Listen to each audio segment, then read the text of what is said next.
Hello, I'm Dr. Mikey Newborn, and I'm the Associate Dean of the College at Mid-America. It's good to be with you today. We're going to be looking at the course Church Ministry. If you want to go ahead and take out your syllabus at this time, you can find that in Sonus, as well as it'll be uploaded into your Moodle account. But this class is Church Ministry, also known as CE 4552. It's a 3-hour course in the fall semester of 2019. The class will range from August the 20th to December the 11th of this fall. If you would like to take this class online whatsoever, or if you just want to come in for a certain class day, or you want to meet some of your other classmates that are a part of this class with you, you can come at 1:30 to 2:20 on Tuesday, Wednesday, Thursdays, and we would love to have you in the classroom. My contact information is available for you on your syllabus, and also you can find me on Sonus. But my email address is mwborn@mabts.edu. My cell phone number is there. You can call, email, or text for appointments at any time, so make sure that you do that. Let's go ahead and jump into the course description. Church Ministry is a practical course related or created to help students prepare for ministry in the church. It deals with the administration of educational programming, the role of age-graded ministers, issues of leadership, recruitment of church leaders, church-wide evangelism, and discipleship and other related matters.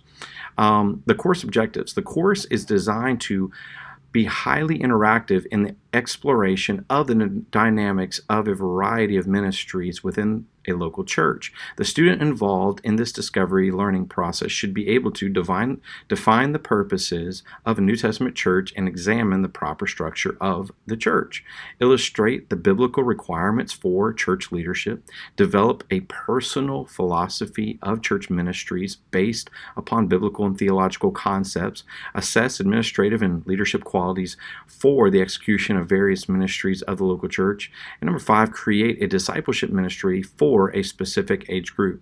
Instruction for this class will include discussion groups, student presentations, and student participation.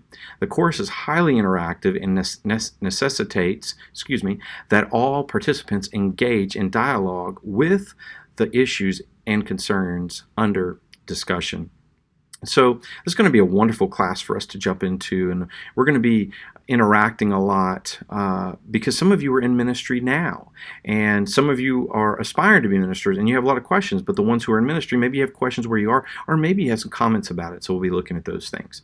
The course requirements. The first thing that is required is that you have signed the syllabus signature page. Now, for online students, what I'm asking is that you just send me, you can email me this, or you can post it on the interactive forum. I have read the syllabus in its entirety. That way I know that you have read all the way through this syllabus and that you know what's expected of you. If you do not do that, it'll be a 3% deduction of your final grade. So make sure that you take care of that. I need to know if you've read the syllabus by Thursday, August the 29th. So make sure that you get that in. The required reading. The required reading for this class is going to focus in on 2 books, and I've got these books here so you can kind of look at them with me. The 2 books that I have here, number 1 is going to be Kenneth Gangle, Team Leadership in Christian Ministry. So you see that there on the front. And then the second book here is Church Administration, Creating Efficiency for Effective Ministry. And so those are your books that you're going to be using for the class. Also, I'll be using the ESV Bible when I am quoting verses or saying different things like that. So make sure that you know about that as it's taking place. The next thing I want to look at is kind of what I would say is more of your participation and things like that. And so, if you will, skip on down with me in your syllabus and look at the posting for online students. And we'll come back to the other stuff here in just a minute.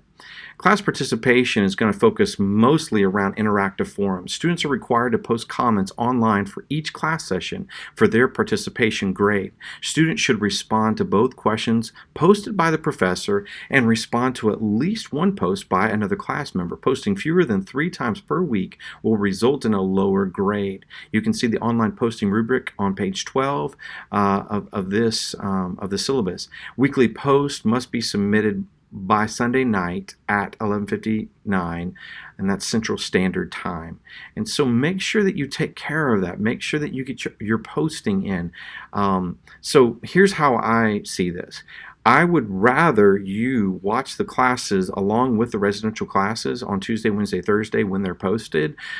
If you do that, then you can just take care of that interactive forum at that time. There'll be a question already posted there that I will put up, and so you can just post something. If I don't happen to put a question up, go ahead and post something from your reading. What did you learn? What did you get from it? So make sure that you know about those things, okay? Now if we can kind of move back up into the attendance policy and different things that we have there. It's very, very important that you know that you only have 9 absences per semester. The way that I will grade the way that I will check your absences is through your posting. So you're required to post 3 times a week. If you don't do that, for every time that you don't post or every lesson you don't post, that's going to be an absence. So you have to get your postings in before Sunday nights at 11:59 Central Standard Time. And that way I'll know, yes, they're present for that day. Yes, they did their work for that day, and I will mark that down. So I will have that. If you don't post in these forums, then I will not count you present. And if you have more than 9 of these absences, you will fail the class. So make sure that you post, because that's the way I'm checking absences, okay? All right. The next thing I want to kind of focus in on too is your exams. There will be a midterm and a final examination. The final exam will not be comprehensive, and the exam schedule will be on the course schedule that's attached to this syllabus. Your class project. The student will write a 10-page, that's completed pages, double-spaced paper relating to a topic from the class. Now, I want you to hone in on something. That 10 pages is your work. That's not your title page. That is not any kind of bibliography. That's your work. So make sure that you know about that. All research papers are to conform to MLA using the MLA handbook, and so that's the 8th edition. You must have a minimum of 8 sources. Half of your sources must be books, so make sure that you know about that. Don't use things such as certain websites or Wikipedia or personal websites, blogs. That's not what we're really looking for your paper. We're wanting a little bit more research done there, okay? You can see how these papers should be written with a selective bibliography, 10 pages full text. That's what we have to have. Late papers penalized 5 points per day, so make sure that you turn your papers in on the specific day that they're due. The grading rubric is on page 11 of the syllabus, and this paper is worth 20% of your grade, so make sure that you're very careful in how you do this. Just to give you a hint, when you're writing these papers, don't use a lot of passive verbs. Be careful how you write. Use the guidebooks and the tutors that are offered to you through our classes and definitely through Moodle, so make sure you do that. The next thing is the honor code. I want to kind of focus in on this for just a moment. The honor code is a big deal, and the reason it's so big is because people today they plagiarize a lot, and they don't even know it sometimes. And sometimes they do know it, but they're just trying to get around the system. What I want to say is, do not plagiarize. Make sure that your work is your work. Make sure that what you submit and what you post is coming from you. And if it's not, put it in quotation marks and cite the source. Or if the thought is not from you, just use your own thought that's taken from there and then cite it. Make sure that you let us know, where did you get that thought? Where did that come from? And so make sure you do that. And I'm going to tell you why this is important, because all the faculty is using a new program called Grammerly software, and we're going to be checking all papers to see if they are plagiarized, to see what what percentage of the paper seems to be plagiarized. And so it's important that you don't plagiarize, all right? But one good thing about all of that is that all students are going to be given Grammarly software. You probably received an email from me late last week about Grammarly software. And what that's going to do is it's going to enable you to better your papers. You're going to be able to eliminate some of the common mistakes, such as grammar, such as spelling issues, such as punctuation, things like that, run-on sentences. This Grammarly program will help you with that, but also it will help you with more serious mistakes such as plagiarism. And so all papers must go through Grammarly, and you'll have that access to that before you even turn them in, okay? So that'll be coming to you very, very soon, but we're excited about all this. The other thing I wanted to look at is book review. The student will write a 3 to 5 page book review about the book Church Administration. The student should follow the guidelines for the book review worksheet in the syllabus on page 15. So make sure that you know about those things. I put some other things in here about late assignments. Just don't be late. If you are late, it's going to be 5 points of your grade. Missed examinations. Let me share with you something about missed examinations for online students. You're going to be given 2 to 3 days to take your exams, okay? Whether it's a quiz or it's a midterm or it's a final examination, you're going to be given 2 to 3 days to take it. So you're going to have plenty of time. Within that period of time, you're going to have probably a 2-hour time limit to take it. So once you start it, you'll have 2 hours to finish it, okay? That's important. Because as you take these exams, it's important that you know what's expected. The exams are not going to be tricky. We're not going to give you anything that you kind of question, why is this? Nothing's going to be like that. You're going to know. You're going to know what's coming.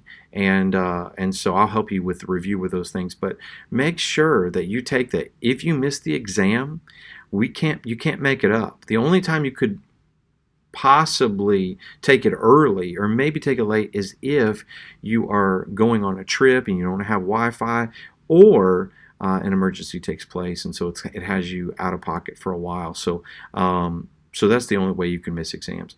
Class grading, participation grade is 10% of your grade. Midterm exam is 20%. Final exam is 20%. Papers, 25%. Assigned reading is 15%. Book review is 10%. Ultimately, what the syllabus is saying is if you don't get a full A in your grade, so for instance, you have an 89.7, I'm not going to round up. You have to earn the A. And so that's important to think about that. Grade point averages, of course, on the 10-point scale, which is just a great grading scale used across the board. And so you can see that laid out in your syllabus. The course and syllabus modification rule here, the professor reserves the right to make syllabus modifications as necessary. I don't plan on doing that, but if that needs to happen, then I definitely will do that. All right. And then let's skip on down to the class schedule. As we look at the class schedule, you see Founders Days on August the 20th, and so it's going to be a wonderful service. If you're local, if you can make it to Founders Days, I really encourage you to do so. You're going to love it. It's going to be a great opportunity for you to see some of our students and faculty, and it's just going to be a great, great day. So make sure that you know about that, and then we continue on through the course and the different opportunities there, okay? One of the things that we'll do every once in a while is have quizzes, and so those will pop up, and we'll have some of those throughout the course. All right, you have your midterm examination is going to be on October the 3rd, and then as you continue through, you'll see your final exam will be on around December the 10th area. You have book review on November 21st. You have term papers due December 3rd, and then reading reports due on December 5th. And then the next part is the selective bibliography. You want to use the selective bibliography for different things, writing, and also for research. There's a grading rubric that's going to be used to grade your paper that you turn in, your writing project, so make sure that you know about that. And then the posting rubric on page 12 of the syllabus. Your reading report there is on page 13. Syllabus signature page is on page 14. And then the book review kind of a template for the book review is on the last page of this document, page 15. And so I'm really excited about this class. It's going to be a lot of fun. We have a lot to cover, and I'm excited for us to be on this journey together. Please email, text me, call me with any questions. But other than that, it's good to be with you. God bless you, and let's have a great semester. See you soon. Bye-bye.